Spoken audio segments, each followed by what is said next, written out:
Hi అండి, welcome back to అనుసోను 7. ఈరోజు మనం ఎంతో టేస్టీగా ఉండే ఆలు పరాటాలను చేసుకోబోతున్నాం. ఇది సెకండ్ మెథడ్ అండి. ఆల్రెడీ ఫస్ట్ మెథడ్లో మనం ఆలు పరాటాలను చేసాం. మన ఛానల్లో వీడియో ఉంది, కావాలంటే వెళ్ళి చూడండి. ముందుగా పచ్చిమిర్చి పేస్ట్ ప్రిపేర్ చేసుకుందాం. ఇందుకోసం కట్ చేసుకున్న పచ్చిమిర్చి, కొత్తిమీర, జీలకర్ర వేసి పేస్ట్ చేసుకోవాలి. తర్వాత మనం ఆల్రెడీ బాయిల్ చేసుకున్న పొటాటోస్ని వీడియోలో చూపిస్తున్నట్టు స్మాష్ చేసుకోవాలి. ఇదంతా బాగా స్మాష్ అయ్యాక ఇందులోకి అల్లం వెల్లుల్లి పేస్ట్, తగినంత ఉప్పు, కొద్దిగంత వాము, చిటికెడు పసుపు, అలాగే మనం చేసుకున్న పచ్చిమిర్చి పేస్ట్ కూడా వేసుకొని బాగా కలుపుకోవాలి. ఈ ఇంగ్రీడియంట్స్ అన్నీ బాగా కలిసాక ఇందులోకి మనం కట్ చేసి పెట్టుకున్న ఆనియన్స్ని కూడా యాడ్ చేసుకోవాలి. ఆనియన్స్ అనేవి ఆప్షనల్ అండి.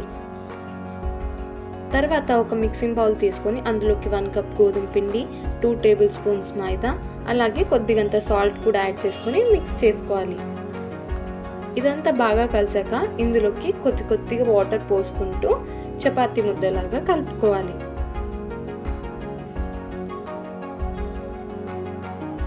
చూడండి, మనం వీడియోలో చూపిస్తున్నంత సాఫ్ట్గా ఉంటే చాలు. కొద్దిగా పొడిపిండి యాడ్ చేసుకుంటూ మనం చపాతీస్ లాగా రోల్ చేసుకోవాలి.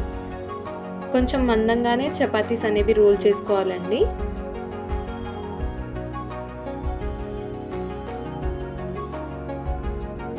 చూడండి, వీడియోలో చూపిస్తున్నంత మందం ఉంటే చాలు. ఇప్పుడు ఇందులోకి మనం ముందుగా ప్రిపేర్ చేసుకున్న స్టఫింగ్ని యాడ్ చేసి వీడియోలో చూపిస్తున్నట్టు జాగ్రత్తగా క్లోజ్ చేసుకోవాలి.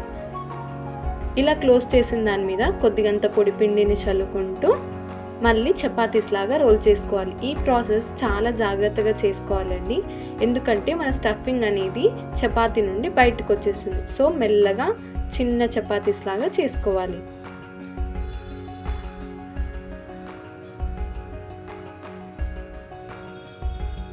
వీడియోలో చూపిస్తున్నంత మందం ఉంటే సరిపోతుందండి, మరీ పల్చగా అవసరం లేదు. ఇప్పుడు ఒక ప్యాన్ హీట్ చేసుకొని దాని మీద మనం ప్రిపేర్ చేసుకున్న పరాటాస్ వేసి 2 సైడ్స్ ఆయిల్ అప్లై చేసుకుంటూ మెల్లగా కాల్చుకోవాలి. ఈ ప్రాసెస్ని మనం మీడియం ఫ్లేమ్లో చేసుకోవాలండి, అప్పుడే మనకు స్టఫింగ్ కూడా కుక్ అవుతుంది. చూడండి, మన ఆలు పరాటా ఇలా కాల్చుకుంటే సరిపోతుంది. అంతే అండి, మన ఆలు పరాటాస్ రెడీ అయిపోయాయి. వీడియో నచ్చితే ఒక లైక్ చేయండి, షేర్ చేయండి.